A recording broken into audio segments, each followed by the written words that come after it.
ချမောင်ကျော်ကိုမြင့်ပစွန်တို့နဲ့66လေးကြော်ပါမယ်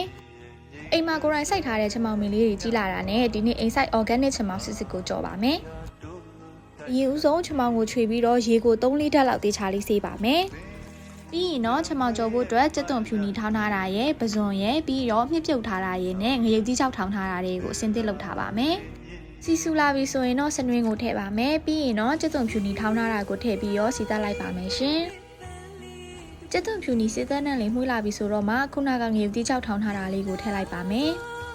နောက်ပြီးမြင်ငပိလေးပါထည့်ပြီးတော့မှုလိုက်ပါမယ်ရှင်ပြီးရင်တော့အသင့်ပြင်ထားတဲ့ပဇွန်ကိုထည့်လိုက်ပါနေရာမှာပဇွန်မထည့်ဘဲနဲ့ပဇွန်ကြောက်အကောင်3ချိန်ရင်လည်းထည့်လို့ရပါတယ်နော်ပဇွန်လေးတွေကြက်လောက်ပြီဆိုရင်တော့ပြုတ်ထားတဲ့မြစ်ကိုထည့်လိုက်ပါမယ်မြစ်နဲ့ပဇွန်နဲ့ကို3မိနစ်လောက်ခဏလောက်မှွေပေးလိုက်ပါအိုးကတ်တယ်ဆိုရင်တော့ရေနည်းနည်းထည့်လို့ရပါတယ်နော်ပြီးရင်တော့ချမောင်ရွက်တွေကိုထည့်လိုက်ပါမယ်မြစ်နဲ့ချမောင်နဲ့ကိုတေချာလေးမှွေပေးပါမယ်နော်တေချာလေးလုံးပြီးသွားပြီဆိုရင်တော့အရသာအတွက်ဟင်းသီးရွက်မုံနဲ့ငံပြားကြီးကိုထည့်ပြီးတော့မှွေလိုက်ပါမယ်ရှင်ပြီးရင်တော့အရသာမြည်ကြည့်ပါညီမကတော့အငန်အရသာလေးလိုတဲ့အတွက်ကိုစားလေးနဲ့ထည့်လိုက်ပါတယ်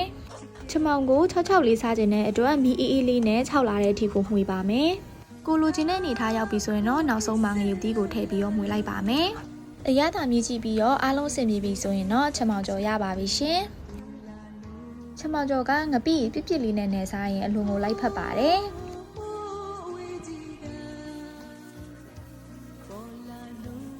ဗီဒီယိုလေးကိုအဆုံးထိကြည့်ပြီးရတဲ့အတွက်ကျေးဇူးတင်ပါတယ်ရှင်